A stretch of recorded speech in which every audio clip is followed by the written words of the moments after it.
Volpla by Wyman Guin.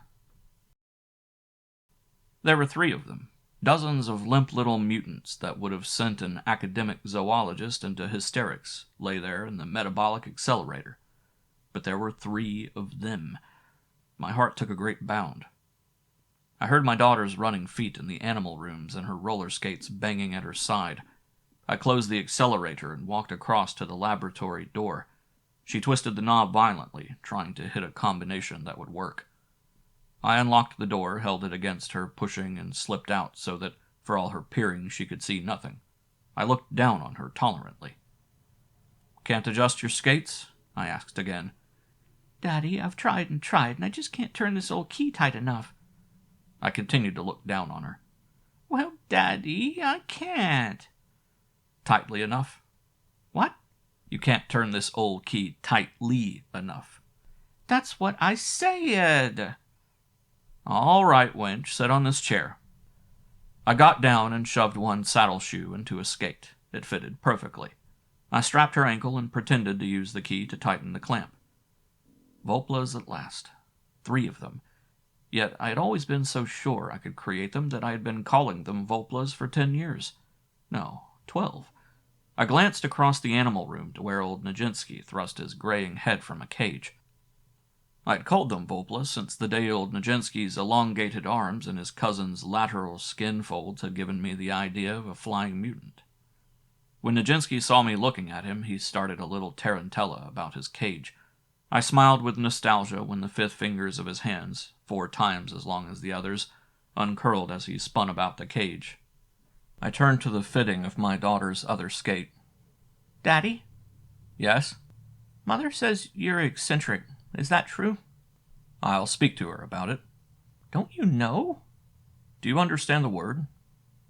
"No." I lifted her out of the chair and stood her on the skates. "Tell your mother that I retaliate. I say she is beautiful." She skated awkwardly between the rows of cages from which mutants with brown fur and blue fur, too much and too little fur, enormously long and ridiculously short arms, stared at her with simian, canine, or rodent faces. At the door to the outside she turned perilously and waved. Again in the laboratory I entered the metabolic accelerator and withdrew the intravenous needles from my first Volplas. I carried their limp little forms out to a mattress in the lab, 2 girls and a boy. The accelerator had forced them almost to adulthood in less than a month. It would be several hours before they would begin to move, to learn to feed and play, perhaps to learn to fly. Meanwhile, it was clear that here was no war of dominant mutations. Modulating alleles had smoothed the freakish into a beautiful pattern. These were no monsters blasted by the dosage of radiation into crippled structures. They were lovely, perfect little creatures. My wife tried the door too, but more subtly, as if casually touching the knob while calling. "Lunch, dear." "Be right there." She peeked too, as she had for 15 years, but I blocked her view when I slipped out. "Come on, you old hermit. I have a buffet on the terrace." "Our daughter says I'm eccentric. Wonder how the devil she found out." "From me, of course." "But you love me just the same." "I adore you." She stretched on tiptoe and put her arms over my shoulders and kissed me. My wife did indeed have a delicious-looking buffet ready on the terrace. The maid was just setting down a warmer filled with hot hamburgers. I gave the maid a pinch and said, "Hello, baby." My wife looked at me with a puzzled smile. "What on earth's got into you?" The maid beat it into the house. I flipped a hamburger and a slice of onion onto a plate and picked up the ketchup and said, "I've reached the dangerous age." "Oh, good heavens." I doused ketchup over the hamburger, threw the onion on, and closed it. I opened a bottle of beer and guzzled from it, blew out my breath, and looked across the rolling hills and oak woods of our ranch to where the Pacific shimmered. I thought, all this in 3 Volplas, too. I wiped the back of my hand across my mouth and said aloud, "Yes, sir, the dangerous age. And, lady, I'm going to have fun." My wife sighed patiently. I walked over and put the arm that held the beer bottle around her shoulder and chucked her chin up with my other hand. The golden sun danced in her blue eyes. I watched that light in her beautiful eyes and said, "But you're the only one I'm dangerous about." I kissed her until I heard roller skates coming across the terrace from one direction and a horse galloping toward the terrace from the other direction. "You have lovely lips," I whispered. Thanks. Yours deserve the good housekeeping seal of approval, too. Our son reared the new palomino I had just bought him for his 14th birthday and yelled down, "Unhand that maiden, Burrhead, or I'll give you lead poisoning." I laughed and picked up my plate and sat down in a chair. My wife brought me a bowl of salad, and I munched the hamburger and watched the boy unsaddle the horse and slap it away to the pasture. I thought, by God, wouldn't he have a fit if he knew what I have back there in that lab? Wouldn't they all? The boy carried the saddle up onto the terrace and dropped it. "Mom, I'd like a swim before I eat." He started undressing. "You look as though a little water might help," she agreed, sitting down next to me with her plate. The girl was yanking off her skates. "And I want one." "All right, but go into the house and put on your swimsuit." "Oh, Mother, why?" "Because, dear, I said so." The boy had already raced across the terrace and jackknifed into the pool. The cool sound of the dive sent the girl scurrying for her suit. I looked at my wife. "What's the idea?" "Well, she's going to be a young woman soon." "Is that any reason for wearing clothes? Look at him. He's a young man sooner than already." "Well, if you feel that way about it, they'll both have to start wearing clothes." I gulped the last of my hamburger and washed it down with the beer. This place is going to hell," I complained. "The old man isn't allowed to pinch the maid, and the kids can't go naked." I leaned toward her and smacked her cheek. "But the food and the old woman are still the best." "Say, what goes with you? You've been grinning like a happy ape ever since you came out of the lab." "I told you." "Oh, not that again. You were dangerous at any age." I stood up and put my plate aside and bent over her. "Just the same, I'm going to have a new kind of fun." She reached up and grabbed my ear. She narrowed her eyes and put a mock grimness on her lips. "It's a joke," I assured her. "I'm going to play a tremendous joke on the whole world. I've only had the feeling once before in a small way, but I've always—" She twisted my ear and narrowed her eyes even more. "Like?" "Well, when my old man was pumping his first fortune out of some oil wells in Oklahoma, we lived down there. Outside this little town, I found a litter of flat stones that had young black snakes under each slab. I filled a pail with them and took them into town and dumped them on the walk in front of the movie just as Theta Bera's matinee let out.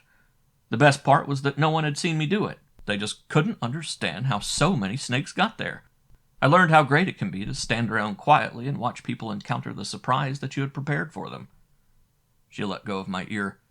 "Is that the kind of fun you're going to have?" "Yep." She shook her head. "Did I say you are eccentric?" I grinned. "Forgive me if I eat and run, dear. Something in the lab can't wait." The fact was that I had something more in the lab than I had bargained for.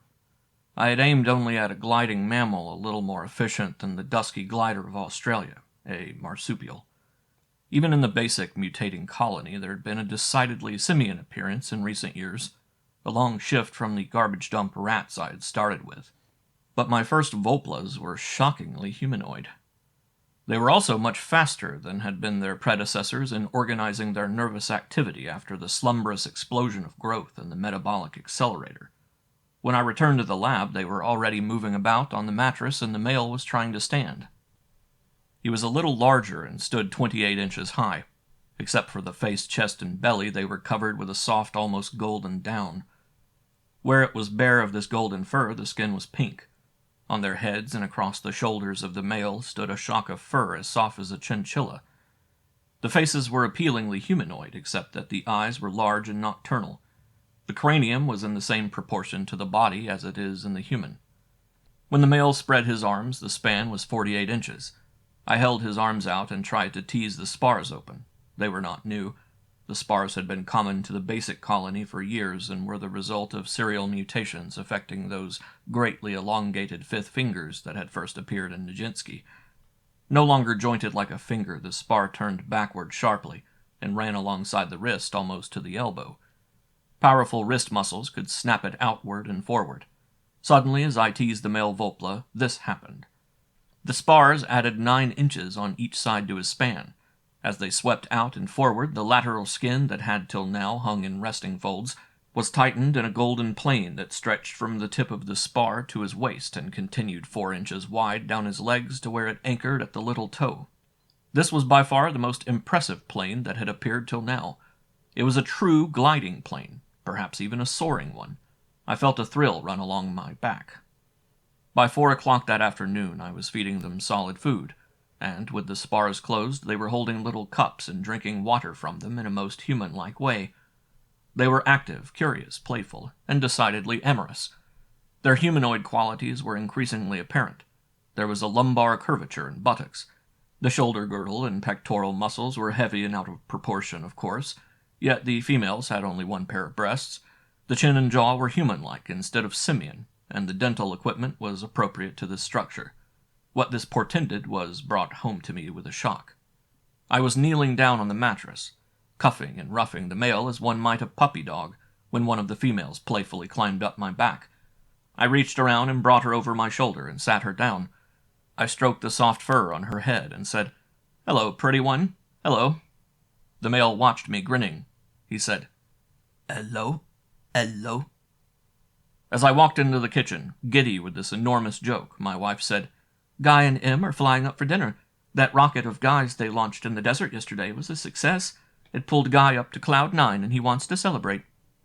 I danced a little jig the way Nijinsky might do it. "Oh, great. Oh, wonderful. Good old Guy. Everybody's a success. It's great. It's wonderful. Success on success." I danced into the kitchen table and tipped over a basket of green corn. The maid promptly left the kitchen for some other place. My wife just stared at me. "Have you been drinking the lab alcohol?" "I've been drinking the nectar of the gods. My Hera, you're properly married to Zeus. I've my own little Greeks descended from Icarus." She pretended a hopeless sag of her pretty shoulders. "Wouldn't you just settle for a worldly martini?" "I will, yes, but first a divine kiss." I sipped at my martini and lounged in a terrace chair, watching the golden evening slant across the beautiful hills of our ranch. I dreamed.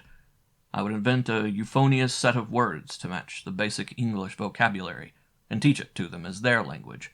They would have their own crafts and live in small tree houses. I would teach them legends, that they had come from the stars, that they had subsequently watched the first red men, and then the first white men enter these hills. When they were able to take care of themselves, I would turn them loose. There would be Volpla colonies all up and down the coast before anyone suspected. One day, somebody would see a Volpla. The newspapers would laugh. Then someone authoritative would find a colony and observe them. He would conclude, "I am convinced that they have a language and speak it intelligently." The government would issue denials. Reporters would expose the truth and ask, "Where have these aliens come from?" The government would reluctantly admit the facts. Linguists would observe at close quarters and learn the simple Volpla language. Then would come the legends. Volpla wisdom would become a cult. And of all forms of comedy, cults, I think, are the funniest. "Darling, are you listening to me?" my wife asked with impatient patience. "What? Sure, certainly." "You didn't hear a word. You just sit there and grin into space." She got up and poured me another martini. "Here, maybe this will sober you up." I pointed. That's probably Guy and Em." A copter sidled over the ridge, then came just above the oak woods toward us. Guy set it gently on the landing square, and we walked down to meet them. I helped Em out and hugged her. Guy jumped out, asking, "Do you have your TV set on?" "No," I answered. "Should I? It's almost time for the broadcast. I was afraid we would miss it." "What broadcast?" "From the rocket." "Rocket?" "For heaven's sake, darling," my wife complained. "I told you about Guy's rocket being a success. The papers are full of it. So are the broadcasts." As we stepped up on the terrace, she turned to Guy and Em. "Oh, he's out of contact today. Thinks he's Zeus." I asked our son to wheel a TV set out onto the terrace while I made martinis for our friends. Then we sat down and drank the cocktails, and the kids had fruit juice, and we watched the broadcast Guy had tuned in. Some joker from Caltech was explaining diagrams of a multi-stage rocket. After a bit, I got up and said, "I have something out in the lab I want to check on." "Hey, wait a minute," Guy objected. "They're about to show the shots of the launching." My wife gave me a look. You know the kind. I sat down. Then I got up and poured myself another martini and freshened up Em's too. I sat down again. The scene had changed to a desert launching site. There was old Guy himself explaining that when he pressed the button before him, the hatch on the third stage of the great rocket in the background would close, and 5 minutes later the ship would fire itself. Guy on the screen pushing the button, and I heard Guy beside me give a sort of little sigh. We watched the hatch slowly close. "You look real good," I said. "A regular space ranger. What are you shooting at?" "Darling, will you please be quiet?" "Yeah, Dad, can it, will you? You're always gagging around." On the screen, Guy's big, dead, earnest face was explaining more about the project, and suddenly I realized that this was an instrument-bearing rocket they hoped to land on the moon. It would broadcast from there. Well, now, say, that would be something. I began to feel a little ashamed of the way I had been acting, and I reached out and slapped old Guy on the shoulder. For just a moment I thought of telling him about my Volplas, but only for a moment. A ball of flame appeared at the base of the rocket. Miraculously, the massive tower lifted, seemed for a moment merely to stand there on a flaming pillar, then was gone. The screen returned to a studio where an announcer explained that the film just shown had been taken day before yesterday. Since then, the rocket's third stage was known to have landed successfully at the south shore of Mare Serenitatis. He indicated the location on a large lunar map behind him. "From this position, the telemeter known as Rocket Charlie will be broadcasting scientific data for several months. But now, ladies and gentlemen, we will clear the air for Rocket Charlie's only general broadcast. Stand by for Rocket Charlie." A chronometer appeared on the screen, and for several seconds there was silence. I heard my boy whisper, "Uncle Guy, this is the biggest." My wife said, I think I'll just faint." Suddenly there was a lunar landscape on the screen, looking just as it's always been pictured. A mechanical voice cut in. "This is Rocket Charlie saying hello Earth from my position in Mare Serenitatis. First I will pan the Menelaus Mountains for 15 seconds, then I will focus my camera on Earth for 5 seconds. The camera began to move and the mountains marched by, stark and awesomely wild. Toward the end of the movement, the shadow of the upright third stage appeared in the foreground. Abruptly, the camera made a giddy swing, focused a movement, and we were looking at Earth. At that time, there was no moon over California. It was Africa and Europe we were looking at. "This is Rocket Charlie saying goodbye, Earth." Well, when that screen went dead, there was pandemonium around our terrace.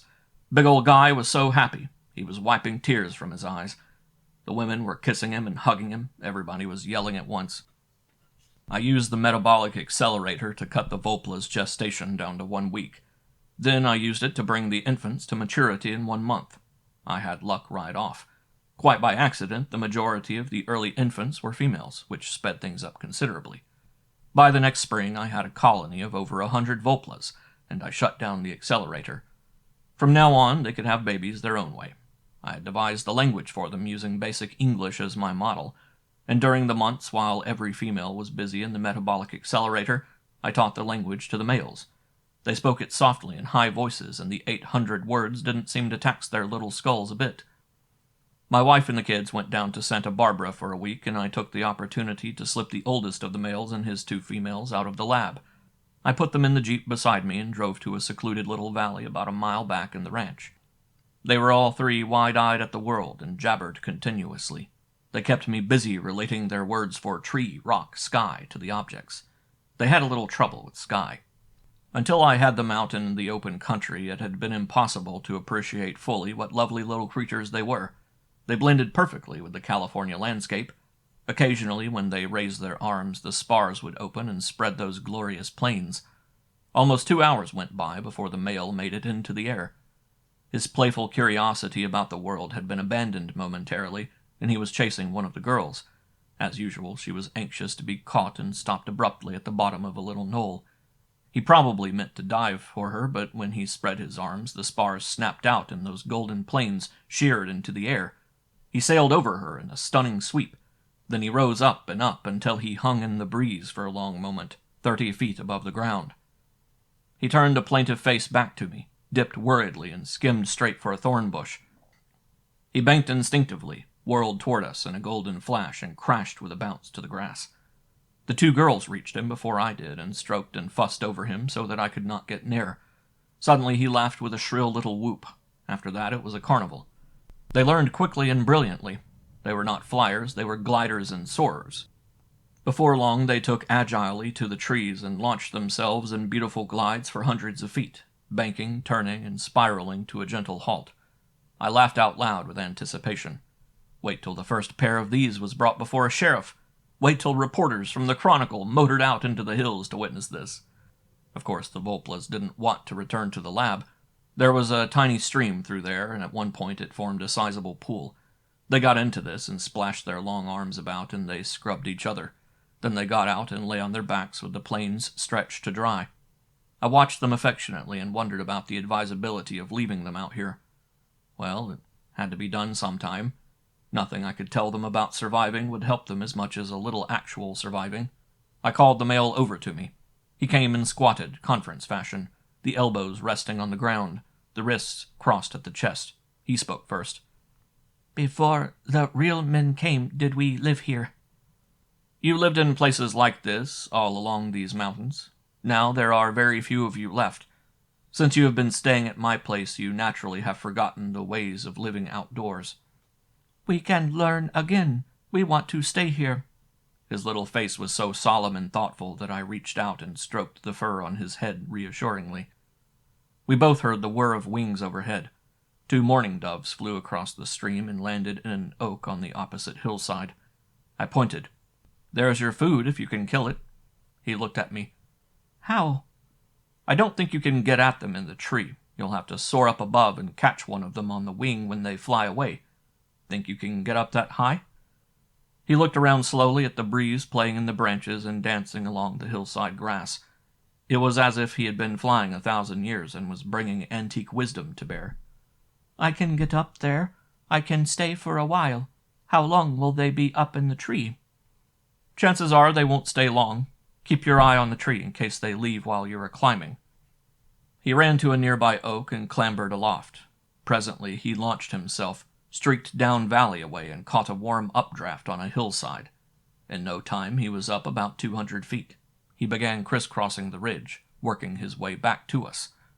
The 2 girls were watching him intently. They came over to me wonderingly, stopping now and then to watch him.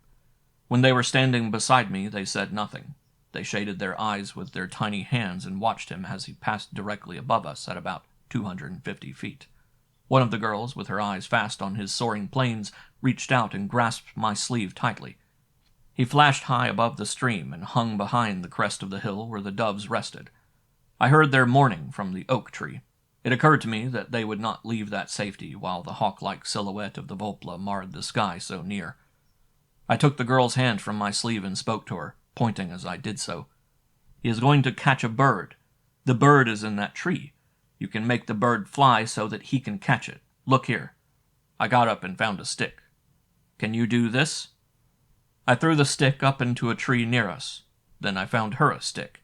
She threw it better than I had expected. Good, pretty one. Now run across the stream and up to that tree and throw a stick into it. She climbed skillfully into the tree beside us and launched herself across the stream. She swooped up the opposite hillside and landed neatly in the tree where the doves rested. The birds came out of the tree, climbing hard with their graceful strokes.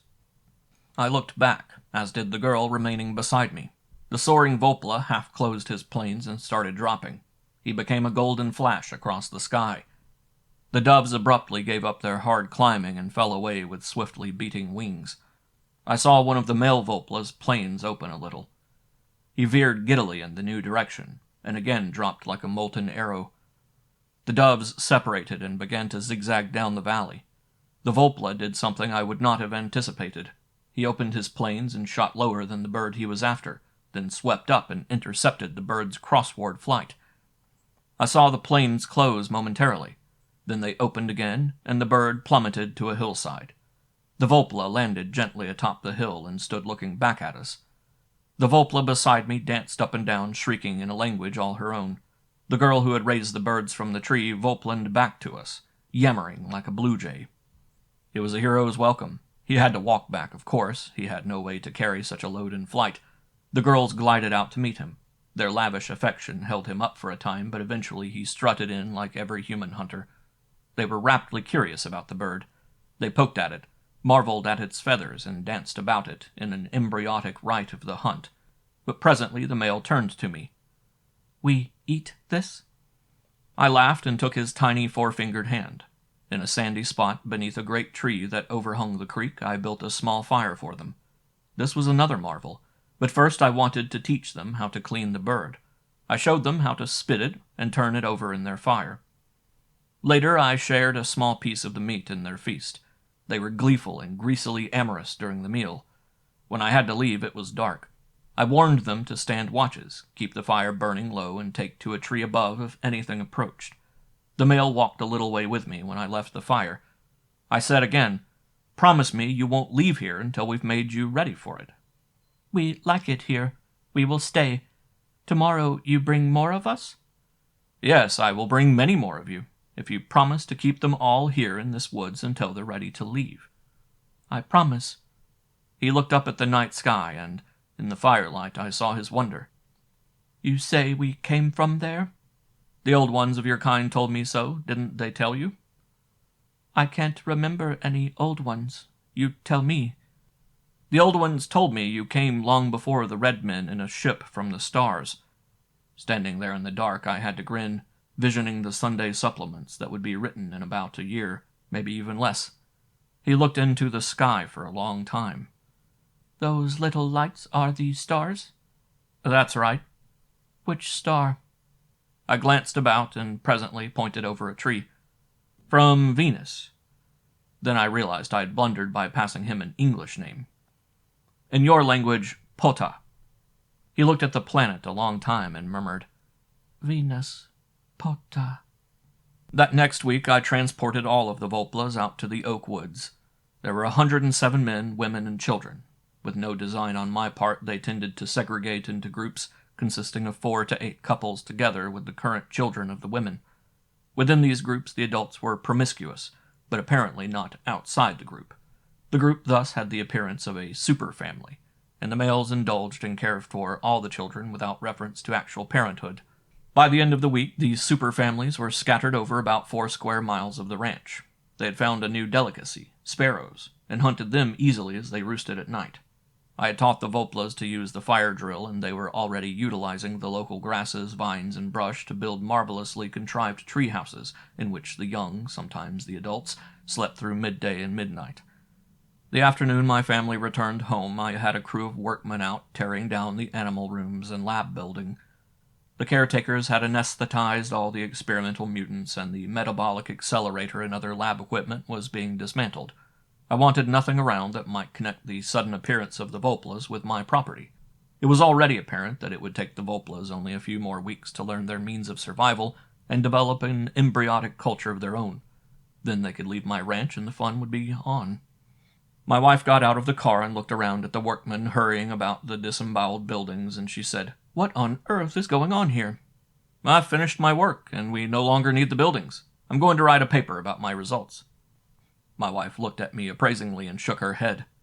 "I thought you meant it, but you really ought to. It would be your first." My son asked, "What happened to the animals?" "Turned them over to the university for further study," I lied. "Well," he said to her, "you can't say our pop isn't a man of decision." 24 hours later, there wasn't a sign of animal experimentation on the ranch. Except, of course, that the woods were full of Volplas. At night I could hear them faintly when I sat out on the terrace. As they passed through the dark overhead, they chattered and laughed, and sometimes moaned and winged love. One night a flight of them soared slowly across the face of the full moon, but I was the only one who noticed. I made daily trips out to the original camp to meet the oldest of the males, who had apparently established himself as a chief of all the Volpla families. He assured me that the Volplas were staying close to the ranch, but complained that the game was getting scarce. Otherwise, things were progressing nicely. The males now carried little stone-tipped spears with feathered shafts that they could throw in flight. They used them at night to bring down roosting sparrows, and in the day to kill their biggest game, the local rabbits. The women wore blue jay feathers on their heads. The men wore plumes of dove feathers and sometimes little skirts fashioned of rabbit down. I did some reading on the subject and taught them crude tanning of their rabbit and squirrel hides for use in their tree homes. The tree homes were more and more intricately wrought, with expert basketry for walls and floor, and tight thatching above. They were well camouflaged from below, as I suggested. These little creatures delighted me more and more. For hours I could watch the adults, both the males and females, playing with the children or teaching them to glide. I could sit all afternoon and watch them at work on a treehouse. So one day my wife asked, "How does the mighty hunter who now returns from the forest?" "Oh, fine, I've been enjoying the local animal life." "So is our daughter." "What do you mean?" "She has 2 of them up in her room." "2 what?" "I don't know. What do you call them?" I went upstairs 3 at a time and burst into my daughter's room. There she sat on her bed reading a book to 2 Volplas. One of the Volplas grinned and said in English, "Hello there, King Arthur." "What's going on here?" I demanded of all 3. "Nothing, Daddy. We're just reading like we always do." "Like always? How long has this been going on?" "Oh, weeks and weeks. How long has it been since you came here that first time to visit me, Fuzzy?" The impolite Volpla, who had addressed me as King Arthur, grinned at her and calculated. "Oh, weeks and weeks." "But you're teaching them to read English?" "Of course. They're such good pupils and so graceful. Daddy, you won't make them go away, will you? We love each other, don't we?" Both Volplas nodded vigorously. She turned back to me. "Daddy, did you know they can fly? They can fly right out of the window and way up in the sky." "Is that a fact?" I said testily. I looked coldly at the 2 Volplas. "I'm going to speak to your chief." Back downstairs again, I raved at my wife. "Why didn't you tell me a thing like this was going on? How could you let such an unusual thing go on and not discuss it with me?" My wife got a look on her face that I don't see very often. "Now you listen to me, mister. Your whole life is a secret from us. Just what makes you think your daughter can't have a little secret of her own?" She got right up close to me, and her blue eyes snapped little sparks all over me. "The fact is that I was wrong to tell you at all. I promised her I wouldn't tell anyone. Look what happened when I did. You go leaping around the house like a raving maniac just because a little girl has a secret." "A fine secret!" I yelled. "Didn't it occur to you this might be dangerous? Those creatures are oversexed, and—" I stumbled into an awful silence while she gave me the dirtiest smile since the days of the Malatestas. "How did you suddenly get to be the palace eunuch? Those are sweet, lovable little creatures without a harm in their furry little bodies. But don't think I don't realize what's been going on. You created them yourself. So if they have any dirty ideas, I know where they got them." I stormed out of the house. I spun the jeep out of the yard and ripped off through the woods. The chief was sitting at home as comfortable as you please. He was leaning back against the great oak that hid his treehouse. He had a little fire going, and one of the women was roasting a sparrow for him. He greeted me in Volpla language. "Do you realize," I blurted angrily, "that there are 2 Volplas in my daughter's bedroom?" "Why, yes," he answered calmly. "They go there every day. Is there anything wrong with that?" "She's teaching them the words of men." "You told us some men may be our enemies. We are anxious to know their words, the better to protect ourselves." He reached around behind the tree, and right there in broad daylight, that Volpla pulled a copy of the San Francisco Chronicle out of hiding. He held it up apologetically. "We have been taking it for some time from the box in front of your house." He spread the paper on the ground between us. I saw by the date that it was yesterday's. He said proudly, "From the 2 who go to your house I have learned the words of men. As men say, I can read most of this." I just stood there gaping at him. How could I possibly recoup this situation so that the stunning joke of the Volplas wouldn't be lost? Would it seem reasonable that the Volplas, by observing and listening to men, had learned their language? Or had they been taught it by a human friend? That was it. I would just have to sacrifice anonymity. My family and I had found a colony of them on our ranch and taught them English. I was stuck with it because it was the truth. The Volpla waved his long, thin arm over the front page. "Men are dangerous. They will shoot us with their guns if we leave here." I hastened to reassure him. It will not be like that. When men have learned about you, they will leave you alone." I stated this emphatically, but for the first time I was beginning to see this might not be a joke to the Volplas. Nevertheless, I went on. "You must disperse the families at once. You stay here with your family so we remain in contact, but send the other families to other places." He shook his head. "We cannot leave these woods. Men would shoot us." Then he stood and looked squarely at me with his nocturnal eyes. "Perhaps you are not a good friend. Perhaps you have lied to us. Why are you saying we should leave this safety?" You will be happier. There will be more game. He continued to stare directly at me. There will be men. One has already shot one of us. We have forgiven him and are friends, but one of us is dead. You are friends with another man? I asked, stunned. He nodded and pointed up the valley.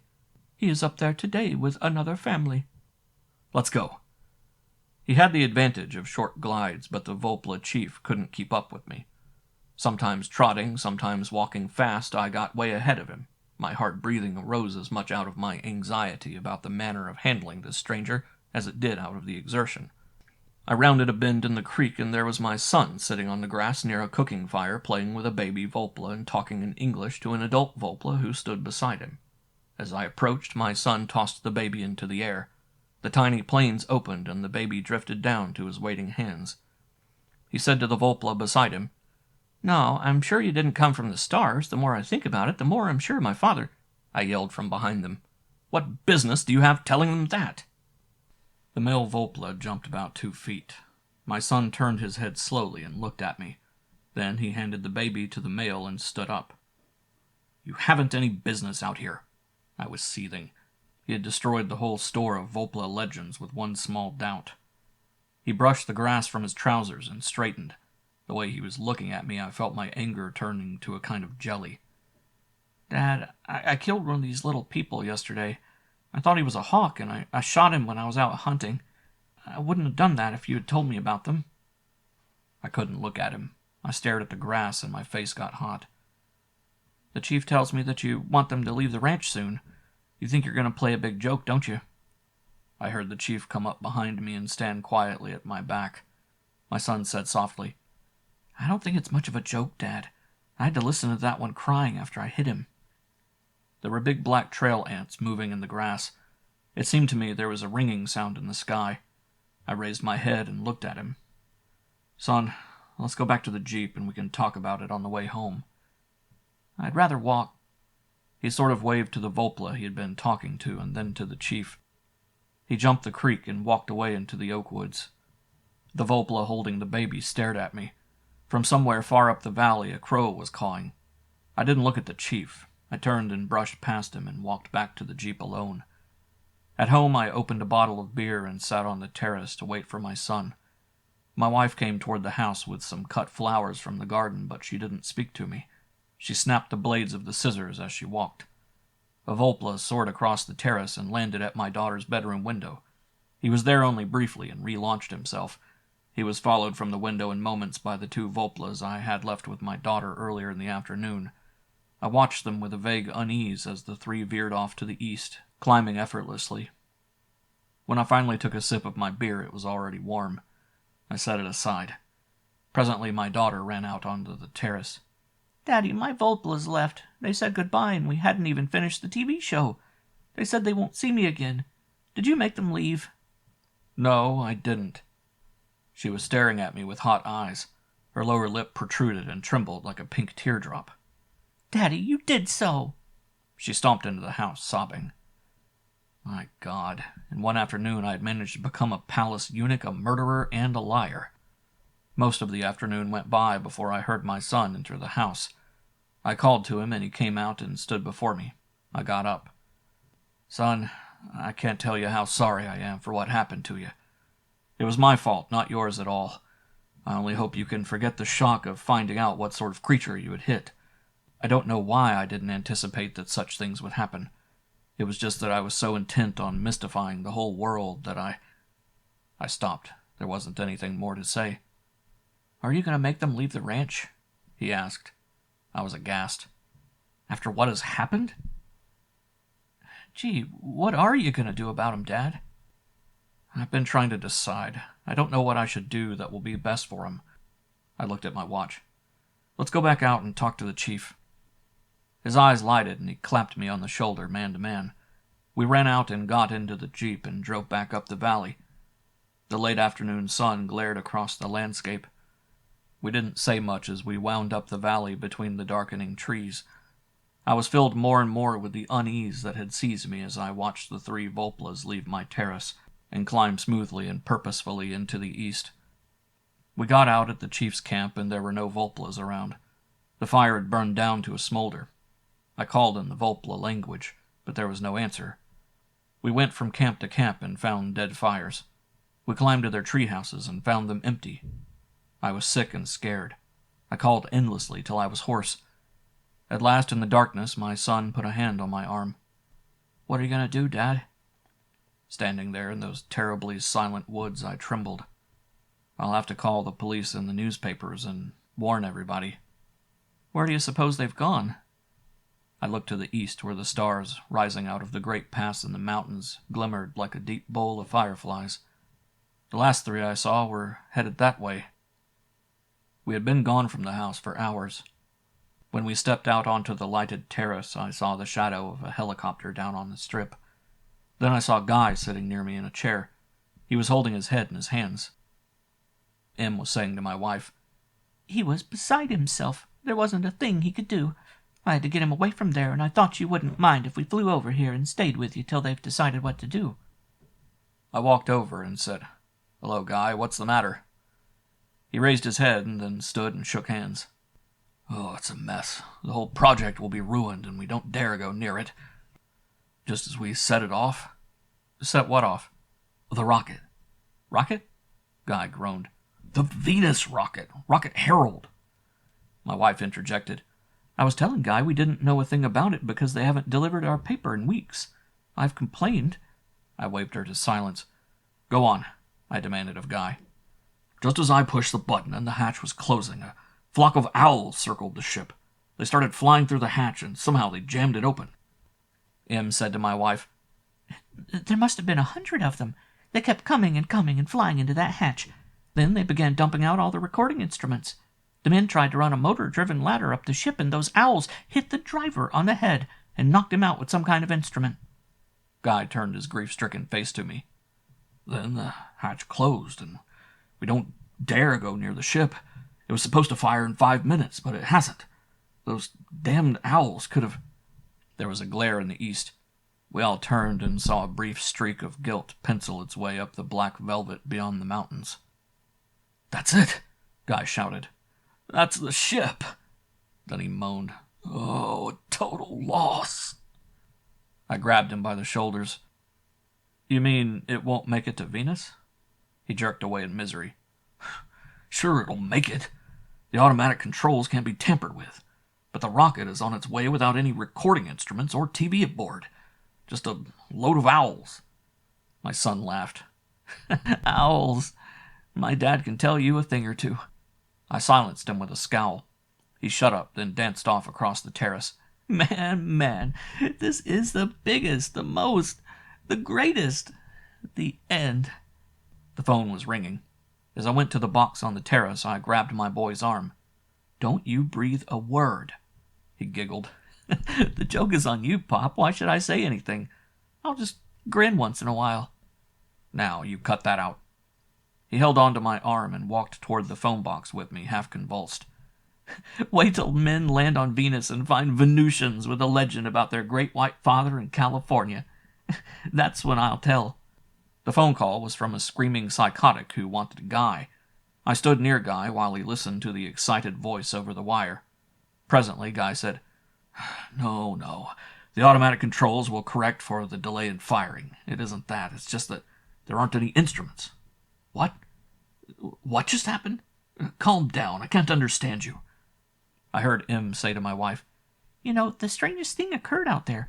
I thought it looked like those owls were carrying things on their backs. One of them dropped something, and I saw the men open a package wrapped in a leaf. You'd never believe what was in it. 3 little birds roasted to a nice brown." My son nudged me. "Smart owls. Long trip." I put my hand over his mouth. Then I saw that Guy was holding the receiver limply away from his ear. He spluttered. They just taped a radio message from the rocket. It's true that the radio wasn't thrown out, but we didn't have a record like this on that rocket." He yelled into the phone. "Play it back." He thrust the receiver at me. For a moment there was only a gritty buzz from the receiver. Then the tape started playing a soft, high voice. "This is Rocket Herald saying everything is well. This is Rocket Herald saying goodbye to men." There was a pause, and then, in clear Volpla language, another voice spoke. Man who made us, we forgive you. We know we did not come from the stars, but we go there. I, Chief, give you welcome to visit. Goodbye." We all stood around, too exhausted by the excitement to say anything. I was filled with a big sudden sadness. I stood for a long time and looked out to the east, where the sprawling mountain range held a bowl of dancing fireflies between her black breasts. Presently I said to Old Guy, "How long do you think it will be before you have a manned rocket ready for Venus?" End of Volpla by Wyman Guin.